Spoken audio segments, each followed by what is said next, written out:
Praise the Lord. പിതാവിൻ്റെയും പുത്രൻ്റെയും പരിശുദ്ധാത്മാവിൻ്റെയും നാമത്തിൽ ആമേൻ.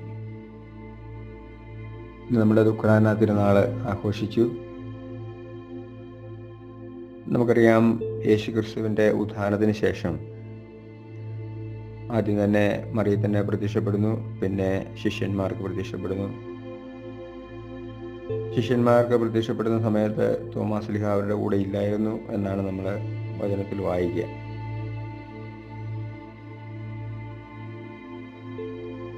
അപ്പോൾ തോമാസ് ശ്ലീഹ പിന്നീട് അവിടെ വന്നപ്പോഴേക്ക് ശിഷ്യന്മാർ പറയുന്നു, ഞങ്ങൾ യേശുവിനെ കണ്ടു എന്ന് പറയുമ്പോൾ തോമാസ് ശ്ലീഹ പറയുന്നത് നമുക്കറിയാം.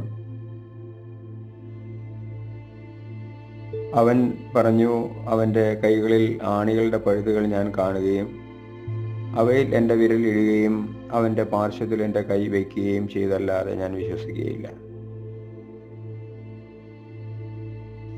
എന്തുകൊണ്ടാണ് തോമാസ് ശ്ലീഹ ഇങ്ങനെ പറയാനായിട്ട് കാരണമായത്? പലപ്പോഴും നമ്മൾ ഇത് ചിന്തിക്കുമ്പോൾ നമ്മൾ പലപ്പോഴും പറയാറുണ്ട്, തോമാസ് ശ്ലീഹ അവിശ്വാസിയായിരുന്നു എന്നൊക്കെ നമ്മൾ പറയാറുണ്ട്. പക്ഷെ ഇത് അവിശ്വാസത്തിൻ്റെ മേഖലയല്ല.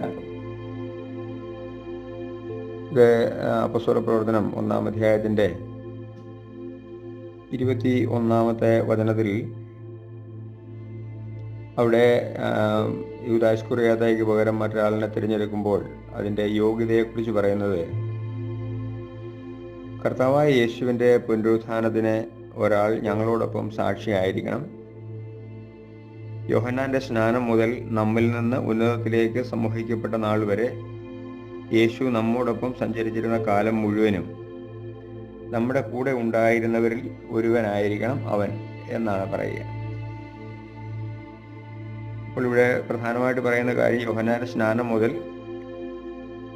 നമ്മിൽ നിന്ന് ഉന്നതത്തിലേക്ക് സംവഹിക്കപ്പെട്ട നാൾ വരെ യേശു നമ്മോടൊപ്പം സഞ്ചരിച്ചിരുന്ന കാലം മുഴുവനും നമ്മുടെ കൂടെ ഉണ്ടായിരുന്ന ഒരാളായിരിക്കണം. അപ്പോൾ ഇവിടെ തോമാസ് ശ്ലീഹയെ സംബന്ധിച്ചിടത്തോളം, തോമാസ് ശ്ലീഹ യേശുവിൻ്റെ ഉത്ഥാനത്തിൽ പങ്കുകാരനാകുന്നില്ല എങ്കിൽ അപ്പസ്തോല സ്ഥാനത്തേക്ക് ഉയർത്തപ്പെടുകയില്ല.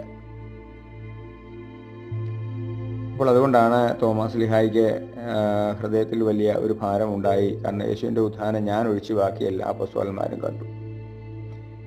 ഉത്ഥാനം ചെയ്ത യേശുവിനെ എനിക്ക് കാണാൻ പറ്റുന്നില്ല എങ്കിൽ എനിക്ക് ഒരിക്കലും യേശുവിൻ്റെ അപ്പസ്തോല പദവിയിലേക്ക് വരാനായിട്ട് പറ്റുകയില്ല.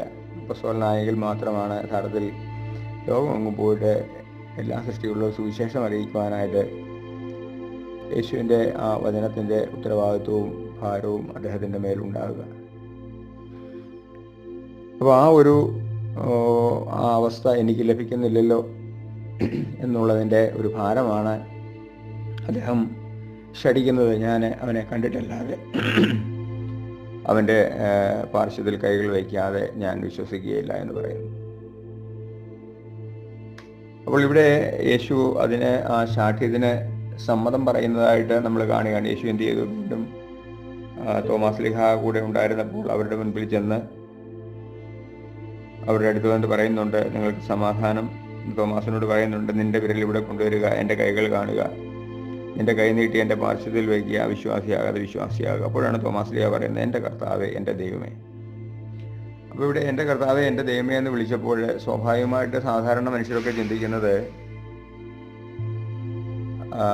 തോമാസ് ശ്ലീഹ ചെന്ന് യേശുവിൻ്റെ പാർശ്വത്തിൽ ചെന്ന് കൈകൾ വെച്ചു എന്നാണ് ചിലരൊക്കെ ചിന്തിക്കുക. എന്നാൽ തോമാസ് ശ്ലീഹ പാർശ്വത്തിൽ ചെന്ന് കൈകൾ വെച്ചതായിട്ട് ബൈബിളിലെ തെളിവുകൾ ഒന്നും നമുക്ക് പറഞ്ഞു തരുന്നില്ല.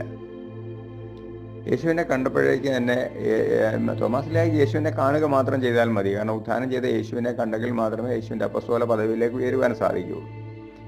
കാണുക മാത്രം ചെയ്താൽ മതി. അല്ലാതെ അവിടെ പോയിട്ട് വിലാപ്പുറത്തെ മുറികളിൽ പോയിട്ട് കൈകൾ വെച്ച് വിശ്വസിക്കേണ്ട ആവശ്യമൊന്നും തോമാസ് ശ്ലീഹയ്ക്കില്ല.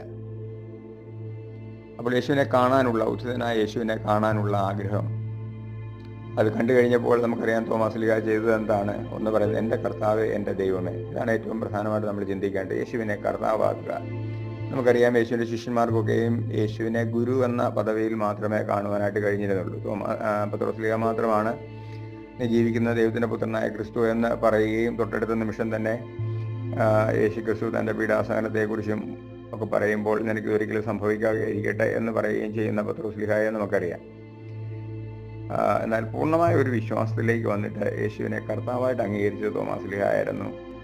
ഹൃദയത്തിൻ്റെ ആഴങ്ങളിൽ നിന്ന് വിശ്വസിച്ചത് തോമാസ്ലിഹ മാത്രമായിരുന്നു. അതുകൊണ്ട് നമുക്കിവിടെ കർത്താവ് നമ്മോട് പറയുന്ന സന്ദേശം ഇതാണ്. ഇത് നമുക്കറിയാം, ഇത് ഹൃദയത്തിൻ്റെ അഗാധയിൽ നിന്നുള്ളൊരു ഏറ്റുപറച്ചിലാണ്.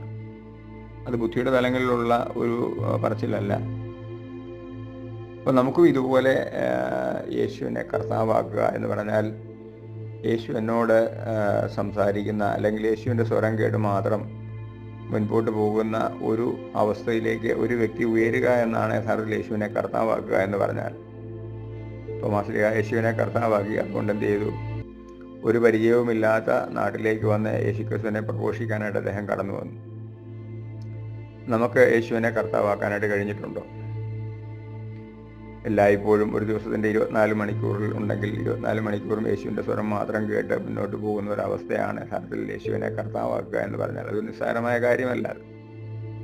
അപ്പോൾ ഈ ദുഃഖാന തിരുനാളിൽ നമുക്ക് ഒരു തീരുമാനമെടുക്കാം.